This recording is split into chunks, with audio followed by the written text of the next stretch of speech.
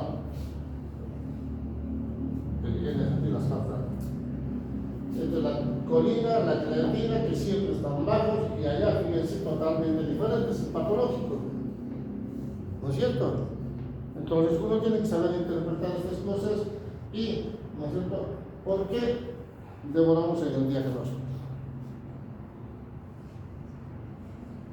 Porque en los estadios tempranos no se manifiesta como una clínica, como una enfermedad verdadera, puede simular cualquier cosa. Desde un simple resfrío, uno sospecha de una meningitis, una gastroenteritis, se comió algo, ¿no es cierto? Porque los chicos se comen algo y les damos provoca diarrea y tienen fiebre. Entonces uno sospecha de cualquiera de esas cosas. Y le hacen la tomografía y no encuentran nada o no interpretan adecuadamente. Porque al principio como que no nos muestra nada. Entonces, y otras las cosas, ¿no es cierto?, estos pacientes en general, la gran mayoría son de áreas rurales. Entonces, en el área rural esperan a que se mejore. Cuando ya no mejora, recién lo llevan al hospital. Entonces ya se demoró, no sé, 5 días, 7 días más, ¿no es cierto? Entonces es cultural esto. ¿Qué se recomienda en el tratamiento? Pacientes, ¿no es cierto?, con sospecha de encefalitis de repente debes recibir aciclovir. Ahí está, anotado, 10 miligramos cada 8 días por 21 días. Es categoría 1, recomendación. O sea que apenas sospechan lo tienen que hacer. Después se puede suspender. Actualmente, eso es del 2013, ¿no es cierto?, la Asociación Americana de Pediatría, ¿no es cierto?, ya no indicaban 10 miligramos, sino 20, porque quieren asegurarse de que el paciente no se complique más, ¿no? La PCR, es el método de elección para el diagnóstico.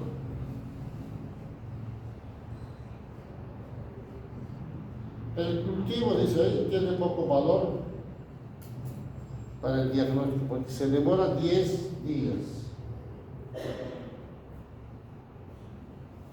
Factores que influyen en el resultado del tratamiento con aciclovir: edad. Peor resultado en mayores de 30 años. El nivel de conciencia, o sea, el Glasgow, si quieren, menor a 6. Y duración de la encefalitis mayor a 5 o 4 días. Por eso es importante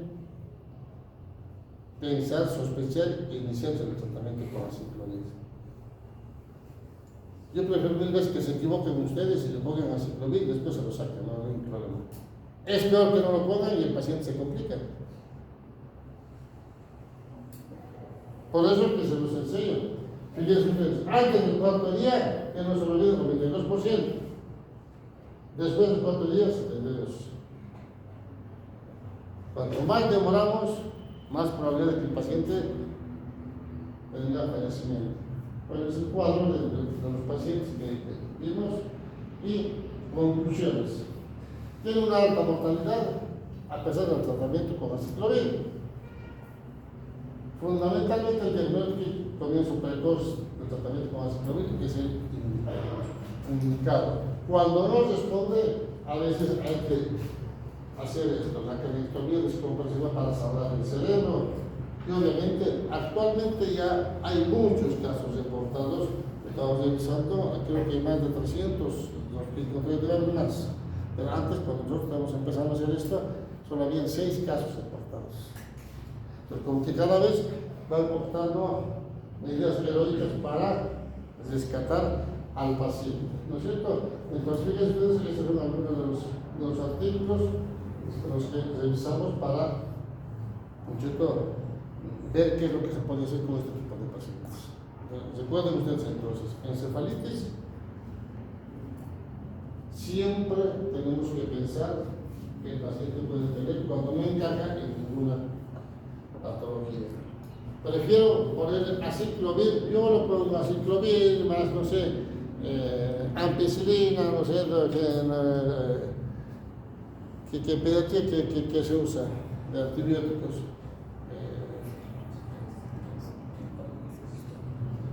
Vancomicina, cotrimoxazol, ¿no es cierto? El Martín Forte, ¿qué más usan? Bueno, todas esas cosas. Ustedes vieron en pediatría alguna vez en las prácticas, ¿viste? El pediatra o el neonatólogo, el pacientito que le da 3, 4 antibióticos, ¿no es cierto? ¿Por qué? Que descubrir todo. Hasta no tener el diagnóstico certero. Pero la gran mayoría no piensa en esto. Y se puede equivocar. ¿Alguna pregunta, jóvenes? Nada. ¿Entendieron? Creo que no, nada.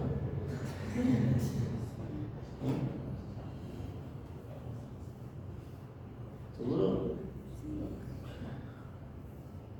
Bueno, esta fue nuestra última clase, ¿eh? Espero que hayan aprovechado. Y la verdad, te lo digo siempre, yo soy exigente en el hospital, en clases, en todo lado.